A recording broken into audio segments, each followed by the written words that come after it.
મારું નામ નિલેશ કે શાહ છે.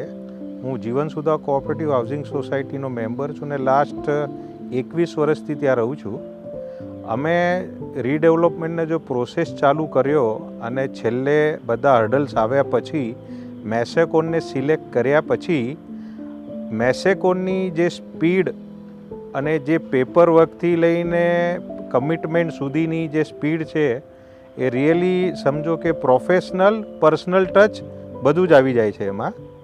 અને કોર્પસની કે રેન્ટની વાત કરીએ તો જે કમિટમેન્ટ હોય છે એમનું corpus A time to time આવી ગયેલું છે. અને રેન્ટ બી સમજો કે 1લી તારીખે મંથના સ્ટાર્ટિંગમાં સવારે 6 વાગે ઉઠો તો રાહિલભાઈનો મેસેજ મેસેકોન તરફથી હોય છે કે તમારું રેન્ટ ટ્રાન્સફર થઈ ગયું છે અને ન થયું હોય તો કાઇન્ડલી ઇન્ફોર્મ કરજો અમારી ટીમને, તો એ તરફ એક્શન લેવાય. અને સ્પેશિયલી વિક્રમભાઈ કે રાહિલભાઈની વાત કરીએ તો બંને નવા આઈડિયાઝ નવા ઓલા માટે બહુ ઓપન હોય છે. અને આપણે સમજો રીડેવલપમેન્ટની વાત કરીએ તો આજે બિલ્ડરને 1 to 1 ટચ કરવો હોય તો બહુ ઇઝી એપ્રોચેબલ છે.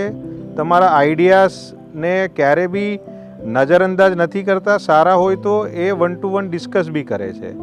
અને એમના અમે ઘણા પ્રોજેક્ટ્સ જોયેલા છે અને એનું ફિનિશિંગ વર્ક ને બધું બહુ સારું છે. અને જીવનસુધાના જે અત્યાર સુધીનો અમારો અનુભવ છે એ ટાઈમમાં એક દિવસ બી કશે બી ડિલે થયું નથી એમનું કામ. મારા ખ્યાલથી ટાઈમથી પહેલાં જ એમના બધા કામો જે એમને કમિટેડ કરેલા છે અત્યાર સુધી થયેલા છે. અને હું હજુ એ બી કહીશ કે મેસેકોનની સાથે અમે ડીલ કર્યા પછી વી આર વેરી હેપી કે we are in very safe hand કે રેન્ટ કોર્પસ કે પાછા આવવાની જે કમિટમેન્ટ છે એ લગભગ એમાં 0 એરર હશે એ ચોક્કસ છે. અને પેપરવર્કની બી વાત કરીએ તો બધા પેપરવર્ક ફ્લોલેસ, એમની ટીમ બી બહુ સરસ ફ્લોલેસ રીતે કામ કરે છે.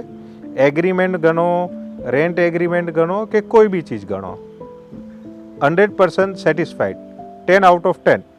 Thank you.